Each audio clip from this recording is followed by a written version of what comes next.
Good afternoon, everyone. We gather here today to celebrate the life of Dwayne Robinson. Dwayne was a peculiar guy. He did things differently than most people. He took his time and analyzed all the options and made sure that whatever he did, it was done correctly, to the best of his abilities. He admired his wife, Tara, as well as his 5 children and 1 grandchild. He worked hard and had a caring nature. His humor and love for life and people were some of his gifts that characterized the person he was in life.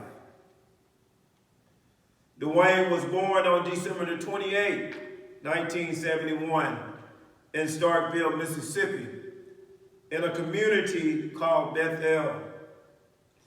His childhood can be described as a humble but full of adventure.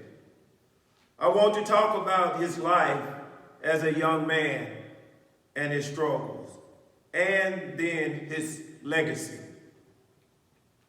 He was full of life and caught on to things very quickly.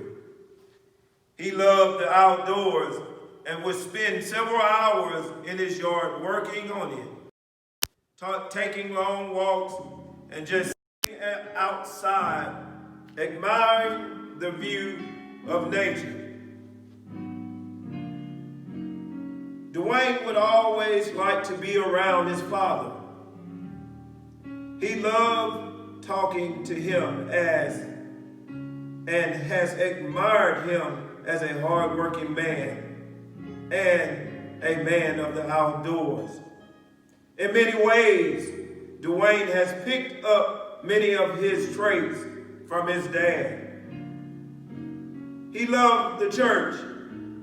He was active in the church and joined at an early age in life.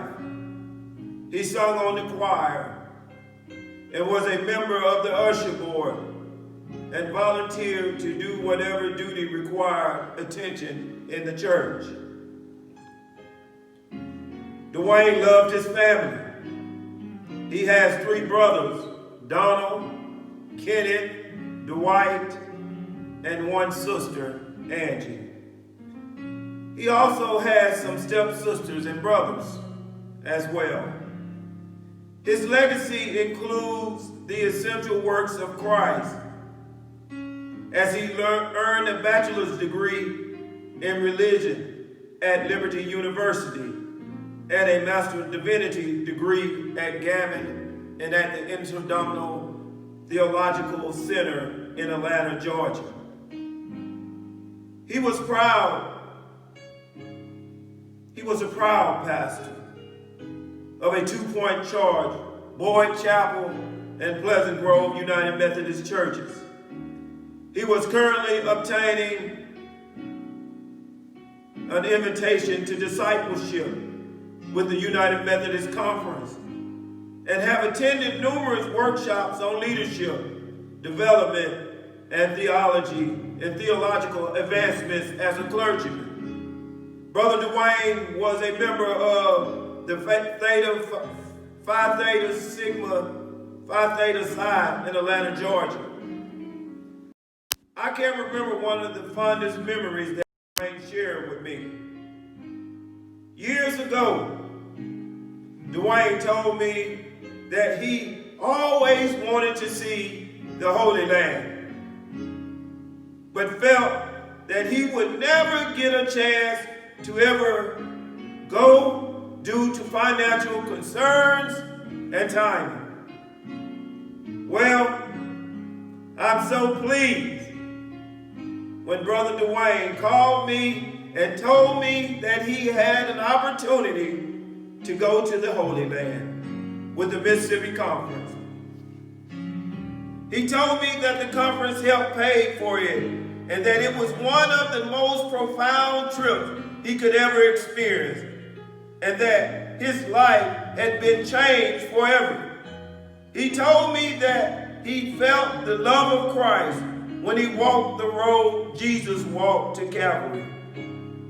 When he went to all the different stations that surrounded the final moments of Jesus carrying the cross to his crucifixion, he told me he cried with tears of sorrow and joy because he walked in the footsteps of Christ and thanked Christ for our salvation. Church, as we celebrate and close our homegoing service for Brother Robinson, please let us keep the family in our prayers. And please come and fellowship with them at the repast service. We'd like to thank you all for coming. And we pray that you arrive back home safely at the point of your destination.